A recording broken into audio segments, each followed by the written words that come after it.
అందరికీ నమస్కారం అండి. ఎలా ఉన్నారు? బాగున్నారా? నేను కూడా చాలా బాగున్నాను. ముందుగా అయితే కార్తీక మాసం శుభాకాంక్షలు. కార్తీక మాసం అంటేనే ప్రకృతిలో ఒక మంచి వైబ్రేషన్స్ ఉంటాయండి. ఎందుకంటే ఎక్కడ చూసినా దీపాల వెలుగులతోటి చాలా ఆహ్లాదకరంగా, అందంగా మనకు ప్రకృతి కనపడుతుంది. ఎటు చూసినా కూడా వర్షాలు, వాగులు ఇవన్నీ కూడా ప్రకృతి కూడా చాలా సంతోషంగా ఉన్నట్టు కనపడుతుంది. ఎందుకంటే ఎక్కడ కూడా వర్షాలు లేని చోట కూడా చక్కగా వర్షాలు పడి ఆ నదులలోనూ నీళ్ళు ఎప్పుడు పారుతుండు పచ్చగా చెట్లన్నీ కూడా చాలా ఆహ్లాదకరంగా ఉంటాయి.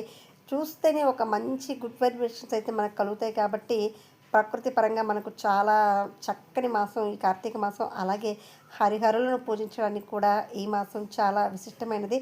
ఇంకా కార్తీక మాసంలో చేయవలసిన ముఖ్యమైన పనులేంటి, కార్తీక మాసంలో వెలిగించవలసిన దీపాలు ఏంటి అనేది కూడా ఈ వీడియోలో చూద్దాము.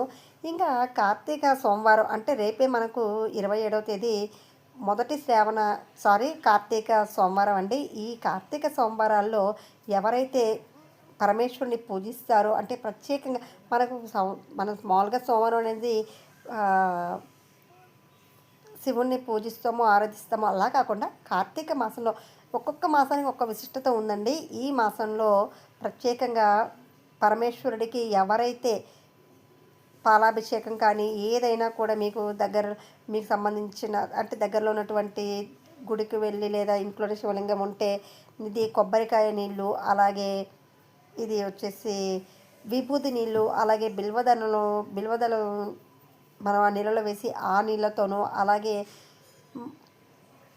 పన్నీర్ అంటే రోజ్ వాటర్తోనూ, పచ్చి పాలంటే ఆవు పాలతో, స్వచ్ఛమైన ఆవు పాలతో ఎవరైతే అభిషేకిస్తారో వాళ్ళకి అంతటి పుణ్యం అయితే దక్కుతుందండి. ఇంకా చాలామంది చాలా రకాలుగా అప్పులు అవుతూ ఉంటారు. ఈ అప్పులు ఎంత తీర్చినా కూడా కలగట్లేదు, తీరట్లేదు అనుకునే వాళ్ళు ఈ ఒక్క మార్గాన్ని ఆచరించి చూడండి. అదేనండి కొబ్బరికాయ దీపం. మనం ఏమీ లేదండి, చాలా సింపుల్. ఒక పళ్ళెంలో కొన్ని బియ్యం అయితే పోసేసి పళ్ళానికి చక్కగా బొట్లు పెట్టేసుకొని కొన్ని బియ్యం అయితే పోసేసుకొని దానిపైన కొంచెం పసుపు కుంకుమ వేసి మనం కొబ్బరికాయని పూజకు కాకుండా వేరే కొబ్బరికాయ తీసుకోవాలండి. ఈ కొబ్బరికాయని కరెక్ట్గా రెండుగా పగలగొట్టేసి మనం ఒక దాంట్లో పీచు ఉన్నది కాకుండా పీచులు లేని భాగాన్ని తీసుకుని ఆ బియ్యంలో పెట్టి చక్కగా ఈ కొబ్బరి చిప్పకు కూడా బొట్లు చక్కగా గంధం పసుపులతో అలంకరించి 3 వత్తులు వేసుకోవాలండి.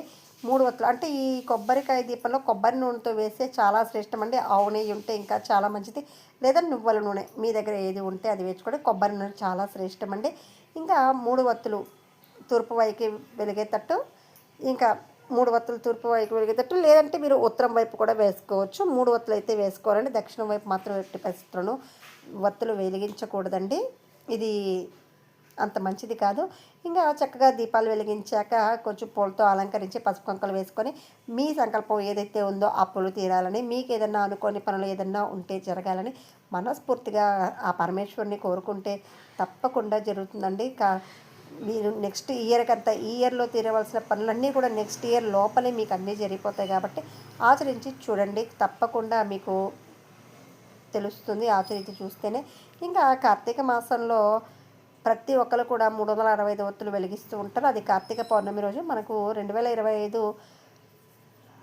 నవంబర్ 5వ తేదీ అయితే మనకు కార్తీక పౌర్ణమి వస్తుందండి. ఈరోజు ఎవరైనా కూడా దీపాలు వెలిగించని వాళ్ళు ఈ సంవత్సరంలో 365 ఒత్తులు వెలిగించిన వారు ఈ దోషం అనేది తొలగిపోతుంది కాబట్టి కుదిరితే తప్పకుండా ఈ 365 ఒత్తులు వెలిగించి చూడండి. అంతేకాకుండా ఒక సంవత్సర కాలంలో దీపారాధన చేయని ఏదన్నా దోషం ఉంటే కూడా ఈరోజు తొలగిపోతుంది. ఇంకా ఎవరు వెలిగించాలి అంటే ఇంటిల్లి పాది వెలిగించవచ్చా అనే డౌట్ అయితే చాలామందికి ఉంటుందండి. అలా కూడా వెలిగించుకోవచ్చు ఎవరైనా కుదిరితే, లేదంటే ఇంటి యజమాని ఎవరైనా కూడా వెలిగించుకోవచ్చు. చిన్నపిల్లలు అయితే వాళ్ళ చేత వెలిగించాల్సిన అవసరం లేదండి. ఎందుకంటే వాళ్ళ తరపున తల్లిదండ్రులు వెలిగిస్తుంటారు కాబట్టి చిన్నపిల్లలు అవసరం లేదు. కొంచెం ఊహ తెలిసిన పిల్లకాయలైతే కొంచెం పెద్ద పిల్లలు మేము వెలిగిస్తాము అని అనుకున్న వాళ్ళ చేత వెలిగించండి.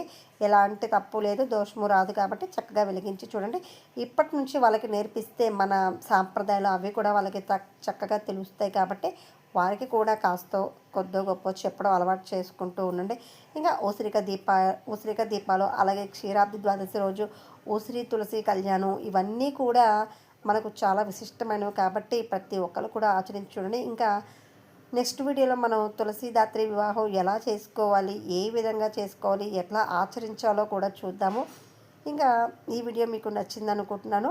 మరి రేపే మొదటి సోమవారం కాబట్టి చక్కగా ఎవరైనా సమస్యలతో మనసు ప్రశాంతత లేదు అనుకున్న వాళ్ళు, అప్పులు తీరట్లేదు అనుకున్న వాళ్ళు తప్పకుండా చేయవలసిన ఇది పరిష్కారం అండి. తప్పకుండా పాటించండి. మీకు లక్ష్మీప్రదం కలుగుతుంది కాబట్టి ప్రతి ఒక్కరూ ఆచరించి చూడండి. నారికేల దీపం ఎట్టి పరిస్థితుల్లోనూ ఆపద్దు. రేపు మీకు కుదరదు అనుకున్న వాళ్ళు ఏ సోమవారం అయినా లేదా శుక్రవారం అయినా వెలిగించుకోండి. సోమవారమే అనే నియమం అయితే లేదు. కార్తీక మాసంలో ఎప్పుడన్నా వెలిగించుకోవచ్చు. కాకపోతే మొట్టమొదటి కార్తీక సోమవారం కదా అనేసి రేపు మనం వెలిగించుకోమని చెప్తున్నాను. అంతేకాని రేపే కుదరని వాళ్ళు డీలా పడిపోయి దిగులు పడకండి. తప్పకుండా కార్తీక మాసంలో ఏ రోజైనా కూడా మీ అవకాశాన్ని, మీ తీరుబట్టిని చూసుకొని చక్కగా పూజించుకోండి. దీనికోసం నానా హంగామా చేసి ఈ గోలగోలు చేసుకొని ఆర్భాటాలు, హంగులు ఇలాంటివి ఏమీ చేయొద్దు. ప్రశాంతంగా మీ ఇంట్లో పార్వతీ పరమేశ్వరుల ఫోటో ఉంటే చక్కగా అక్కడ వెలిగించుకోండి. లేదా మీ పూజ గదిలోనే ఏర్పాటు చేసుకోండి. మీరు పార్వతీ పరమేశ్వరులు లేరు అనుకుని భయపడకండి, భంగపడకండి. అందరూ ఒకటే కాబట్టి విష్ణుమూర్తి, వెంకటేశ్వర స్వామి ఎవరున్నా సరిపోతుంది. చక్కగా వెలిగించుకొని చూడండి. అప్పుల బాధలు అనేది తగ్గిపోవడానికి ఉన్న ఏకైక మార్గం అండి ఈ కార్తీక మాసంలో ఆ పరమేశ్వరుడు మనకి ఇచ్చిన వరం కాబట్టి తప్పకుండా ఆచరించి చూడండి.